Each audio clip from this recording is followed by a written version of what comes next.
Credentials Committee, 5914. Responsibilities. The specific duties of the Credentials Committee are listed below. Items 1 through 4 must of necessity be spread over a considerable period of time in advance of the convention. Items 5 and 6 must be performed at the convention location during the period leading up to the convention opening. Items 7 and 8 relate to the committee's duties during the convention. 1. Distribution well in advance to each constituent body entitled to representation of A. Information in accordance with the bylaws as to the authorized number of representatives and alternates, eligibility requirements, and the time and manner of their election. And B. Credentials forms with instructions that they are to be returned by a specified date after having been filled in with the names of the representatives and alternates designated by the constituent unit, and having been signed by the unit's secretary and sometimes also by its president. A single form can be used for all representatives and alternates, or a separate form in the form of a card can be used for each delegate and each alternate with different colors to distinguish delegates from alternates.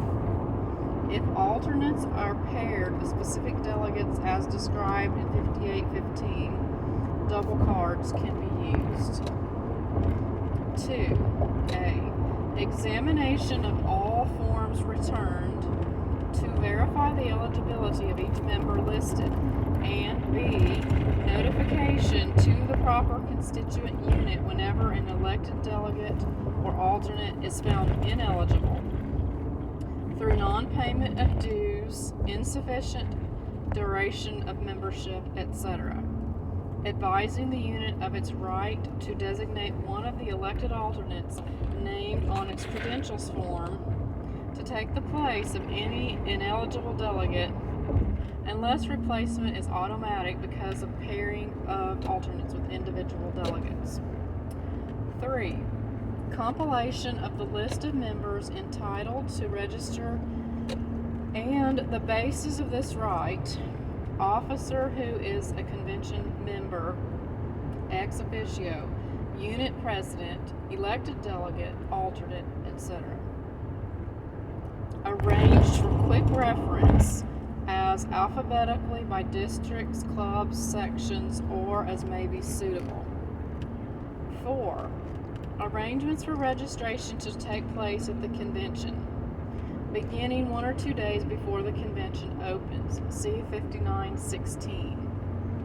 5. Registration, which normally includes these steps. A. Submission by the member intending to register of evidence that he is entitled to do so. B. Verification by the committee or a subcommittee of it that the member's credentials are correct. C. Recording of the member as officially registered upon his paying the registration fee, which is sometimes sent in advance, and signing the list of registrations. And D. Issuing a particular badge to which the member is entitled, the official program, and additional necessary information such as time and place of individual section or committee meetings or workshops. 6. Preparation of the committee's first report to the convention, which can include registrations only to such an hour as will enable the chairman of the Credentials Committee to present this initial report as the first item of official business of the convention. 7. Continuation of the committee until the convention ends to record changes in the registration rolls occasioned by A.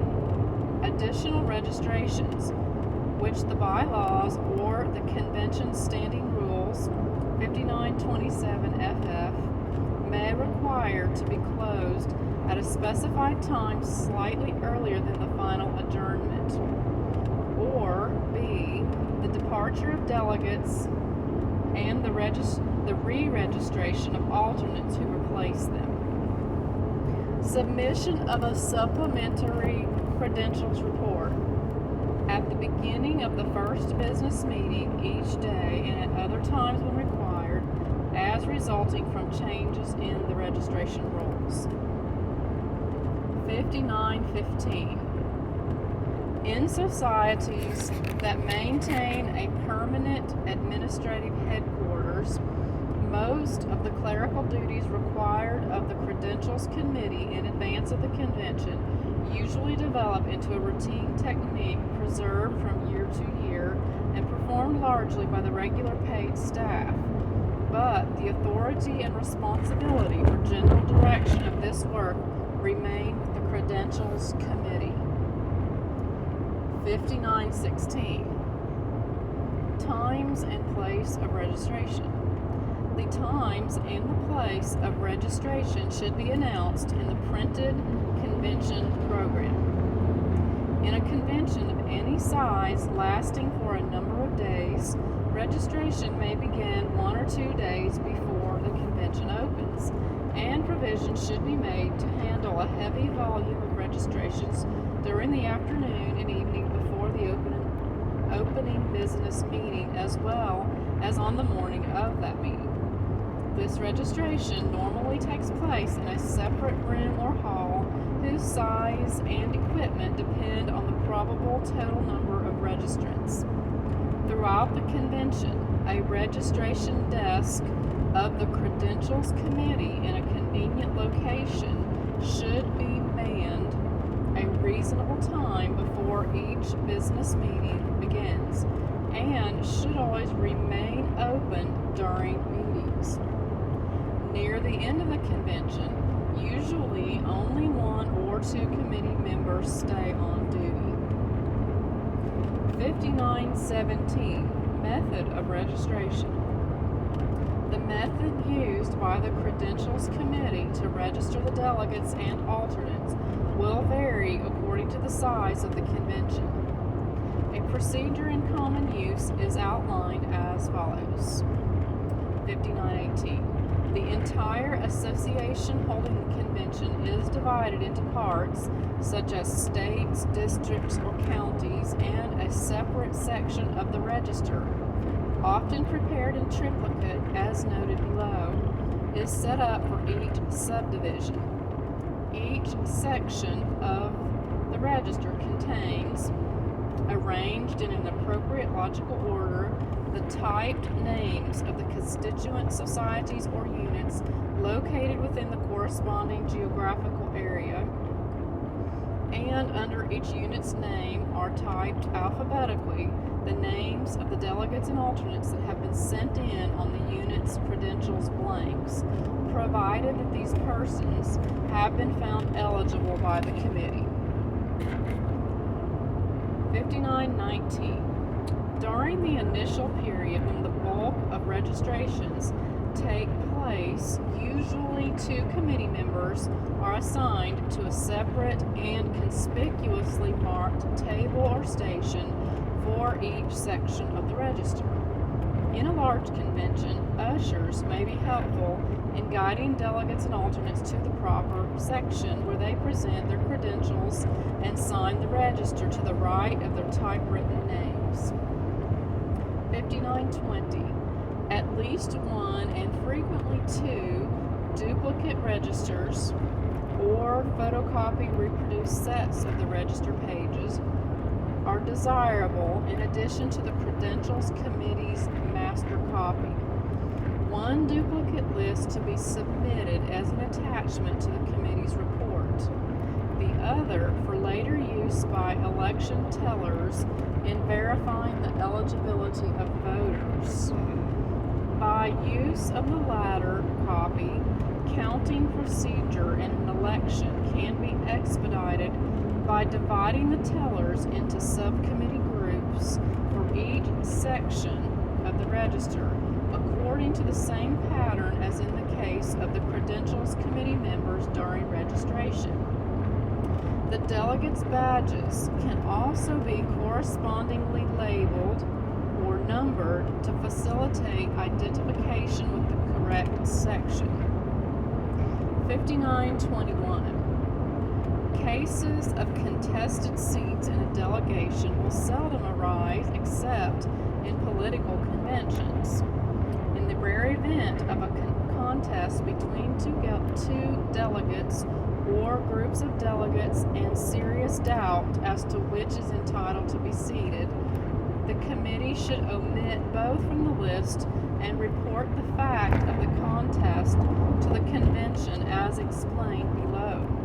If, on the other hand, after hearing the facts, the committee thinks the contest is not justified, it should enter on the list only the names of the delegates whose claim it finds to be legitimate. The same rules apply to the more common case of delegates chosen by a local unit that is not entitled to representation or has chosen delegates in excess of its entitlement. 5922. Adoption of report. Before the Credentials Committee report is adopted, since the membership has not been established, the only motions that are in order are those related to its consideration or to the conduct of the meeting before its adoption, as well as those that are in order in the absence of a quorum. 46 through 8. Even, for example, a motion relating to the validity of the holding of the convention is not in order at such a time. It is, therefore, essential that the committee establish and hold itself to a deadline for registrations to be included in its first report, which will leave it time to prepare that report. The opening ceremonies will afford some opportunity for this work, and while it is in process, delegates can continue to register, but not to be included in the committee's initial report. If the report is not ready in time, the convention may continue with other non-business matters, such as speakers, or may stand at ease or take a recess. 5923. The Credentials Committee report, which is read by the committee's chairman, states in substance that, quote, attached is the list of the names of the voting members of the convention and their alternates who have been registered up until indicating the hour to which the list is corrected, end quote. This statement should be followed by whatever statistical summary is customary in the particular organization, frequently including a breakdown according to basis of voting membership as indicated in 5914.3, and always gives the total number of convention members entitled to vote and the number of registered alternates. Normally, the list of delegates and alternates is not read unless a portion of it is read upon request for information. If there is an unresolved contest between delegates, the particulars are stated, as well as the fact that the names of the contesting or contested delegates do not appear on the roll. The committee chairman concludes the report by saying, quote, on behalf of the committee, I move that the roll of delegates hereby submitted be the official roll of the voting members of the convention, end quote. The report with the attached list of names is then handed to the chair or to the secretary. 5924. Unless there is debate or proposed amendment, the chair, before taking the vote on the adoption of the report, asks, quote, Are there any questions on the report? End quote. If seat or seats are contested, an amendment can be offered substantially in this form, quote, to amend by adding, quote, provided that the name of George J. Morse be added to the roll of delegates as submitted as a delegate from the state of Missouri, end quote, quote. The name of the rival delegate can then be offered in a secondary amendment. For example, quote, to strike out George J. Morse and insert Frank Norton, end quote. Whether or not a contest is reported, it is in order to move such amendments or even to move to substitute an entirely different set of delegates for any delegation in the reported list. But no such amendment is permitted to include more names than those of a single challenged delegate or delegation, all of whom are challenged on the same grounds, together with any claimants involved. On an amendment proposing changes in the list of delegates, none of the delegates involved in the case can vote. Those seated by the committee, though contested in a case not yet reached, can vote on all cases except their own. On the question of adopting the Credentials Committee's report or on motions connected with its consideration, only those persons whose names are on the list of voting members reported by the committee, as this list stands after any amendment already approved by the convention, are entitled to vote. 5925.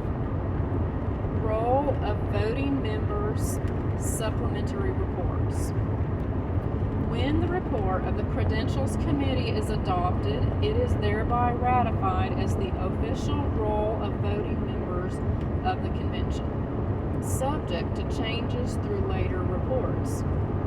A voting member who registers after the submission of the first report assumes his full status as soon as he has done so, if his status is not questioned. If it is, it must await a decision by the committee or the convention itself. Although the Credentials Committee normally makes a supplementary report only at the beginning of each day, it may be called upon to do so at other times, such as immediately before an important vote. If there has been no change in the roll of registered delegates since the last report, no motion or vote is required. But if there are changes, the committee chairman concludes his report by saying, quote, on behalf of the committee, I move that the revised roll of delegates hereby submitted be the official roll of voting members of the convention, end quote. Although this motion may appear to be one to amend something previously adopted, 35, it requires only a majority vote for its adoption, since it is always understood that the roll will be altered as delegates arrive late or leave early, and alternates may thereby be shifted in status. 5926. The Credentials Committee's master roll of currently registered voting members of the convention must be maintained at all times in such a way that their exact number can be promptly determined.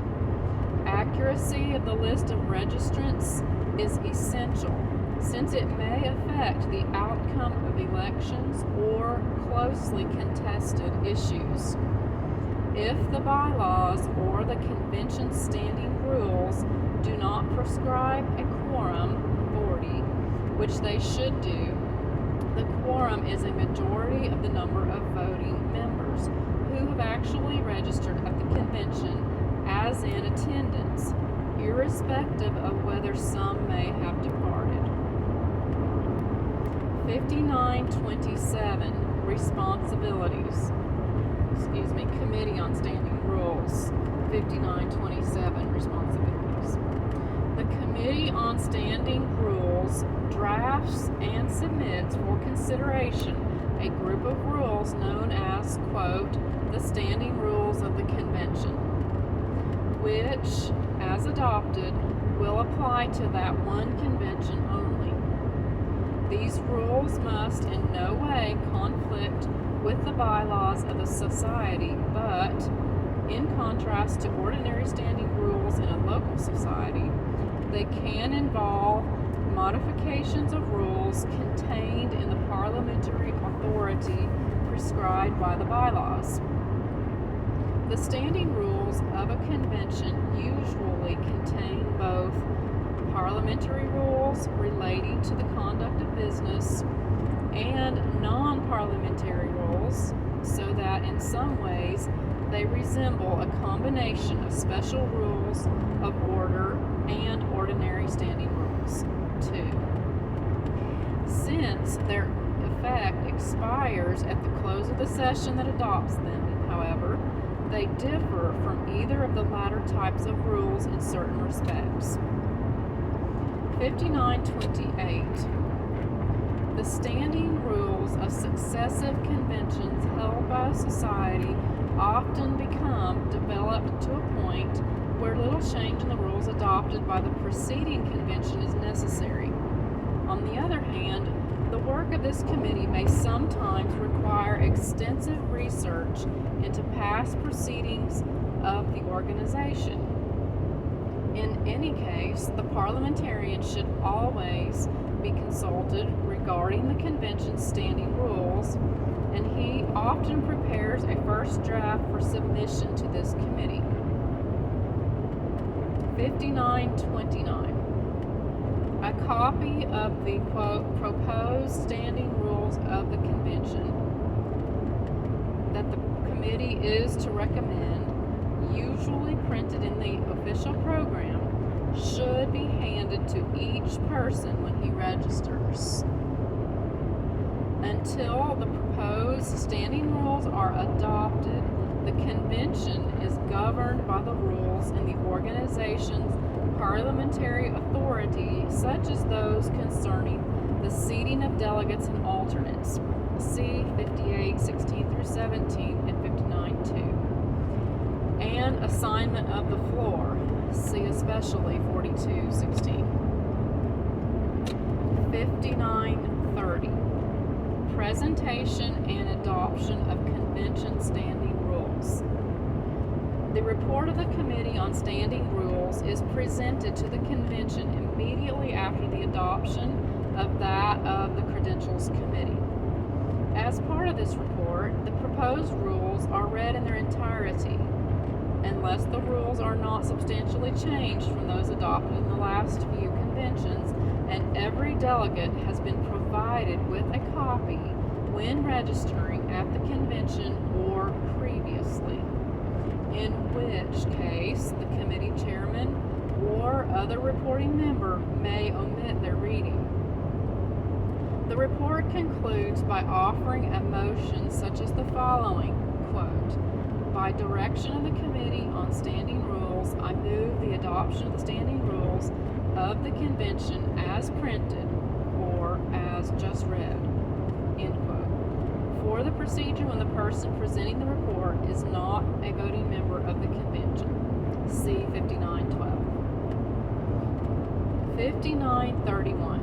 The chair states the question by saying, quote, it is moved to adopt the standing rules of the convention as printed or as just read. But any voting member of the convention then has the right to have the proposed rules read by the chair or secretary if they were not read by the committee chairman or other reporting member. 5932. After debate or amendment, if any, a single vote normally is taken on the complete body of rules. It should be organized to have the appearance of being a single document. They are, in fact, a group of separate main motions being offered by the committee under one enacting motion. Therefore, by the demand of a voting member of the convention, a separate vote can be required on any individual rule. See 1025-2710. And the procedure of seriatim consideration can be applied only if there is no objection. See 28. If a demand is made for a separate vote, which is advisable only if a serious matter appears to be at stake, the remainder of the rules are acted on first, and then those separated out are acted on individually. If an additional rule is proposed during the consideration of the committee's proposed rules, or later during the convention, it is similarly acted on separately after the committee's proposals have been voted on. 5933. In putting the question to a vote, the chair may initially omit reading the proposed rules. However, if they have not been read even once, any delegate then has the right to demand that they be read before the vote. Even if previously read, any delegate has the right at that time to demand the reading of any rule that has been amended since being read. 5934. A group of proposed standing rules requires a 2/3 vote for its adoption whenever it includes any rule that would require a 2/3 vote for its adoption, if voted on individually. See next paragraph below. Therefore, under the usual procedure of voting on the standing rules as a, quote, package, a 2/3 vote will normally be required for their adoption, because if they are to fill the needs of the convention, they nearly always include provisions that can be imposed only by a 2/3 vote. Pausing at 5935.